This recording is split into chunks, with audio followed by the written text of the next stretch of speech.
Scott. How are you doing today? I'm doing well. I hope you are.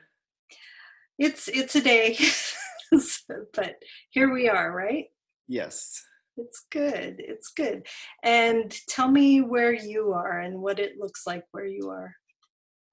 I am in Asheboro, North Carolina, which is very central to the state. It's the home of the North Carolina Zoo, and it is not Asheville, although people will argue with you about it.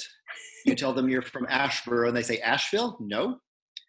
So Asheboro, just a little bit south of Greensboro. It is raining here and has been raining and is going to continue to rain, but it's gorgeous. Everything's all leafed out and beautiful for the spring. Right. I'm just down the road from you, and Mm. I have to admit that when we get days of rain, my antidepressant medication doesn't quite keep up. So it was so hard to get out of bed this morning. But you're right. It's just leafed out and gorgeous and green everywhere. It's beautiful outside. It's good. How have you been coping these last weeks and weeks and weeks of pandemic lockdown? What does your life look like? The first few weeks were completely occupied with restructuring everything at work. I am a hospice physician, and so most of our work is based in patients' homes. And we are not to be going or to be minimizing how much we go in homes. So learning things like what we're doing now. So we've been doing a lot more telehealth. It took a while. There was a lag because a lot of what we do is regulated at many different levels, federal and state and local. And so getting permissions to do that and how would it look and all that. So I was super occupied for the first month of this, just with managing all of that and having updates every day. So that in a way kept me distracted. The second month has been a little bit living too much inside my head of I haven't had any of the things that normally take me outside of myself temporarily. So I like to go to a lot of live music and theater, and I do participate in community theater and judging quilt shows, and all those things are gone now. And so it's been a little bit of a challenge to find other ways to get outside of living entirely in my head, where sometimes I tell myself things that aren't healthy. Yeah, as we do. Yeah. I'm curious, how does hospice work when you can't be in their homes? I picture it as a medical field where, I mean, you're there with them a lot. The nurses were already doing most of the visits anyway, and so some of our telehealth visits are done just with the family and patient, but some of them are done with the nurse on site, and then we're zoomed in. We don't literally use Zoom, but something similar called Backline that's secure and HIPAA compliant. Right. But we use that with using the nurses as our eyes and ears, but and the nurses are doing some of their visits by telehealth. So if a patient's getting 2 or 3 visits a week, they may get 1 in-person visit and 1 telehealth visit and 1 phone call. But only if it is medically okay. If they need a visit all 3 times, they get a visit. Okay. It's like, I feel like it's one of the most important medical professions there is. Hospice is and amazing. It's a strain on the whole system to not be able to be there physically and to comfort people and to touch them and because that's so much a part of what we do. Yes, we provide solid medical care, but often we're just listeners and comforters and being withers, and that part has really. And I work primarily in an inpatient hospice, so it hasn't affected me as much because our patients are right there with us. But it has strained the whole system, and we're starting to face back next week. So okay, good. And out of my curiosity,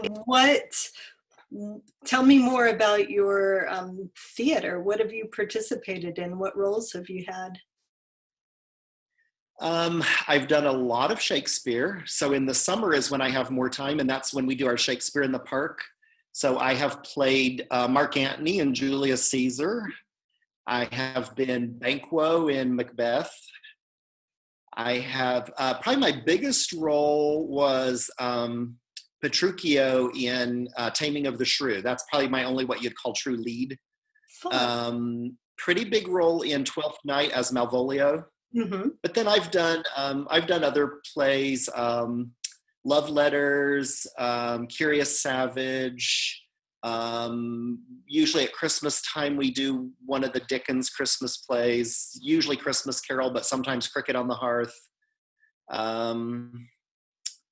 So a variety of things. I don't sing, so if I participate in the musicals, it's usually as a stagehand or props or something, but I've also been an usher and sold tickets and worked on the board and done lots of things that are, and that's the thing I love about community theater, is that there's all these parts for everyone. And my daughter has helped with costumes, and we've been in some shows together, and it's, you know, all age ranges, all backgrounds of people that can participate at that community level. So I love that about it. So, Scott, has there been any quilt stuff that you've been able to work on during well, you don't actually have downtime, during the time when you can't go other places? And I have had a little, since we haven't been able to do home visits, I've had a teeny bit more time, but not significant. It's been, and I haven't had the time that I would be at rehearsals and shows and things. So I have had some time freed up. So I'm working on a couple of applique projects. One is a long-term hand applique. I've made several quilts that the entire design is made up of circles. Yeah. So it's my new circle quilt. I'm not really showing much about that one right now. I am working on a machine applique that I will share some photos with you. It's a block that I used, that I designed in the past and made it out of Asian prints. And now I'm redoing it in solids with a much more contemporary kind of modern look. Yeah. And I did a quilt that was in QuiltCon not this past year, but in QuiltCon 19. And it was a similar style of applique with a lot more tinier pieces that went to QuiltCon. And Victoria Findlay Wolf purchased that quilt from QuiltCon. Oh, really? So that's now in her collection. So the new quilt is sort of the offspring of that quilt that Victoria purchased and the previous, the quilts Crosswise. This is Crosswise 2. So this is sort of the love child of those two quilts. And I've got some blocks made, and it's one of those things that it'll evolve. I don't know exactly what it'll be. I know kind of what it'll be. And I like working like that sometimes I like to know what something's going to be before I start. And sometimes I have half an idea, and sometimes I don't have but a seed. And you just work improvisationally and let it go from there. What is your machine applique technique? Do you fuse it first? Is it turned edge, raw edge? This one is fused, and then I finish the edges with a fine zigzag so that I don't have to use a stabilizer. So it's more open than a satin stitch. But it's just a narrow zigzag, and it's the technique I use most often for machine quilting. It's not the only one. And actually the previous Crosswise quilt, I actually did a faced applique. So I sewed them with an interfacing and then flipped them inside out and did it and I don't use that technique a lot. And I debated whether to use it again, and I decided not to. But that one actually, and then used it like a blind hem stitch on the machine to stitch it down. So that's a technique on that one that I don't use a ton, but worked for that project. Yeah, I love that there's all different kinds of techniques to get all the different results that we like. You know, and I love having all the techniques in my pocket that I can just pull out when I want this result or this result. And I've had some where I started one way and said, that's not the look I wanted. And I had to figure out what, try them until I got the look I wanted. Right. And I posted a picture of one of the blocks on social media, and someone asked, do you always match the thread to the fabric? And it's like, oh gosh, no, that's one specific look. And Hmm. a slightly contrasting thread is a different look, and a highly contrasting thread is a different look. And it Right. depends on the project. It's funny how often quilters I meet never consider their thread as a different color choice. They just try to hide it or match it to Yeah. the cloth. But you can change so much of the look of the quilt with a contrasting color scheme for thread. Mhm. I love to unspool bunches of thread and just throw it down on the quilt top as I'm choosing what to put on it. And I came to my love of thread quite a bit later than my love of fabric. My early thread work was pretty functional. And then I got to that point that you described of like, gosh, I wonder what I can do with the thread that would add to this, Mhm. but still be part of the whole statement. And then I've been surprised at some of the thread colors that have become my go-to that I wouldn't have just prospectively guessed that. Like what? There's a color of bottom line from Superior that's, I can't remember what their name for it is, but it's like a school bus yellow, and it seems like it should be too shocking for almost everything, but I use it a ton. It's like an ambery yellow orange, and it's just crazy how often I have to reorder that. But then I use a lot of olive tones, Hmm. but also like some weird raspberry colors. So it's just, you think of like, okay, taupe and gray and beige and, your neutrals, but there's some weird colors that end up becoming kind of my neutrals. Like school bus orange and raspberry are not neutrals unless you use them very carefully. And you never would have done that if you hadn't just said, what would happen if? Yeah, And then go for it, right? exactly. You got to say, what would happen if sometime?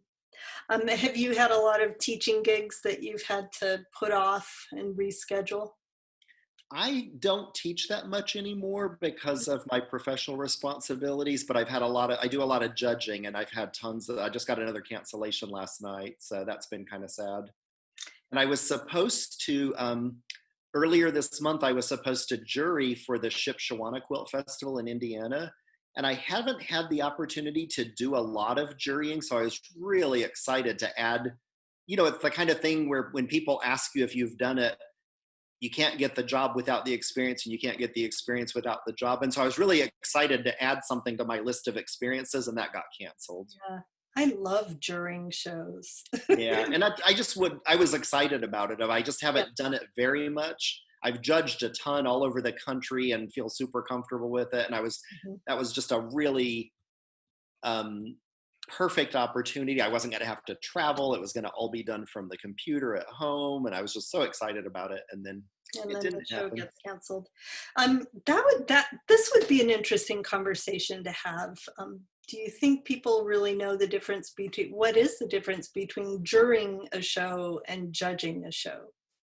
So I've juried a lot of show but haven't Mhm. judged. So jurying is when you have a show where not every piece that is entered gets in.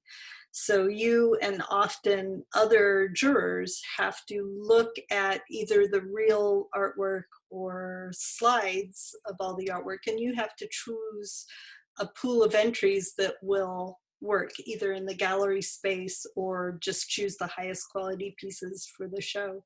And it's interesting because Yeah. you're always going to be, somebody's going to get their heart broken. But you have space limitations, you have things you have to do. We did a really, really interesting exercise with an art group I was with, where we had the same 30 or 40 quilts, and then we broke up into groups of 4 or 5, and each group had to jury it down to 20, and they had to defend their choices. And there were 4 completely different shows from the same group, all of which were defensible and all of which were good shows. Yeah. So And tell me about judging. well, and also just to comment on the jurying, sometimes, well, always, but different ways, you're given guidance by the show as to what the jurying should be. And so you're bound, within some limitations to For some shows, it's how closely does it fit the theme or how well does it interpret the theme. And other shows, it's we want to show a really broad range within this whatever rubric. So some of that you're given some guidance Right. and have to figure out how to match that too. Right.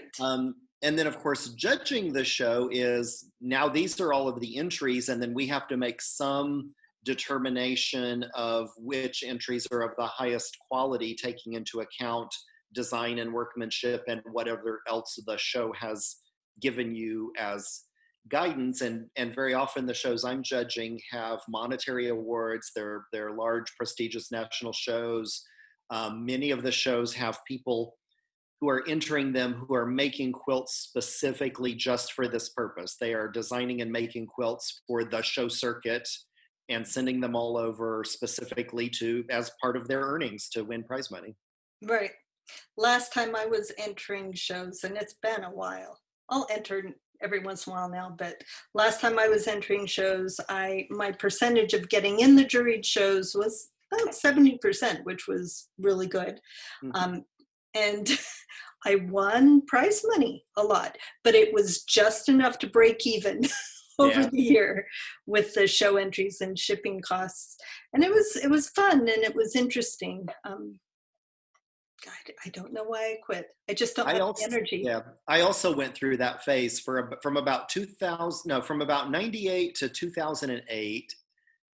Like entering shows was almost its own separate side hobby of like I had these spreadsheets of when a quilt would leave and when it would come back, and and like you said, it just got to be overwhelming of like it was almost wasn't fun anymore after a while of the cost and the time to package them and unpackage them and get them ready and fill out all the entry forms and pay the fees and all that.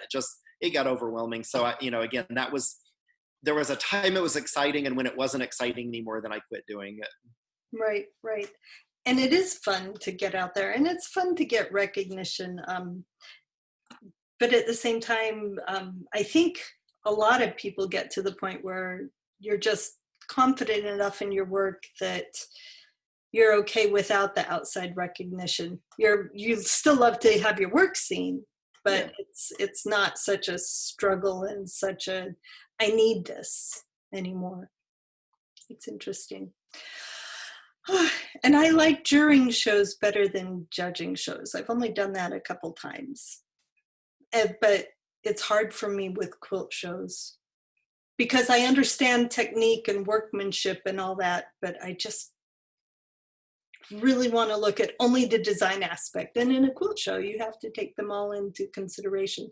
That, and I don't keep my eye out on all the patterns and all the things that are in circulation. So unless the show specifically says no kits or patterns allowed, I don't know if I'm judging original work or not.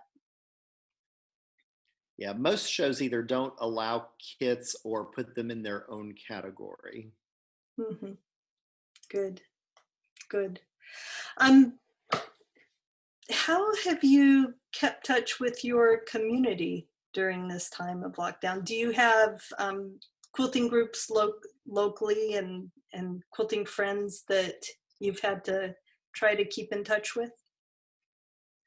We do have a very active local guild, and of course, like so many other sewists out there, they turned all their energies at first toward making masks. I didn't participate a ton in that. I felt like I was doing my part by taking care of people, but also I just didn't want to be honest. But I did help cut out some fabrics. One of the hospital actually donated some old hospital gowns, to be cut up into fabric to make kits for people who wanted to sew them. So I did spend one weekend doing that, and I felt like that was my contribution. But Yeah. and I'm very respectful of the people who've ever in that way. It's just not been my main focus. But we have kept in touch through our email list, through social media, Facebook, Instagram. I haven't, my BQFF, my best quilting friend for life, we email pretty regularly. We text once in a while. But, she and I typically once every month or two get in the car and go to a show or have a road trip, and we haven't been able to do that. So we're definitely missing each other.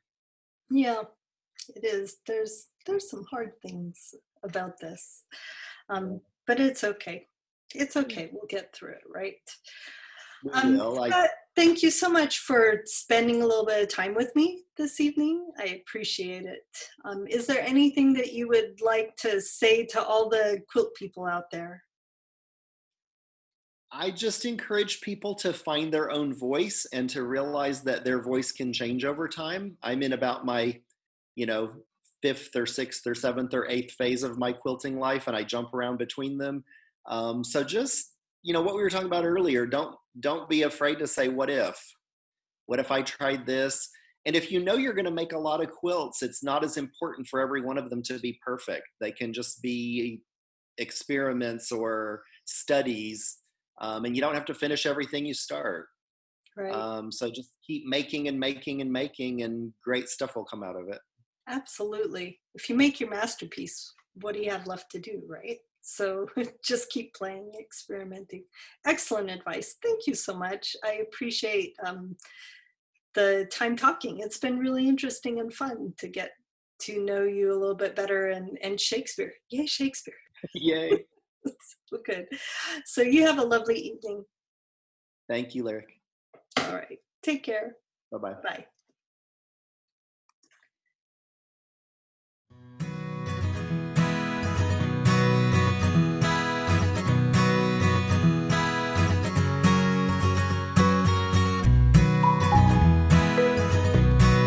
Thank you for watching. Leave a comment and let's have a conversation. I would also love it if you subscribe to my YouTube channel or check out lyrickinard.com where you can find wonderful art and textile related things. Bye for now.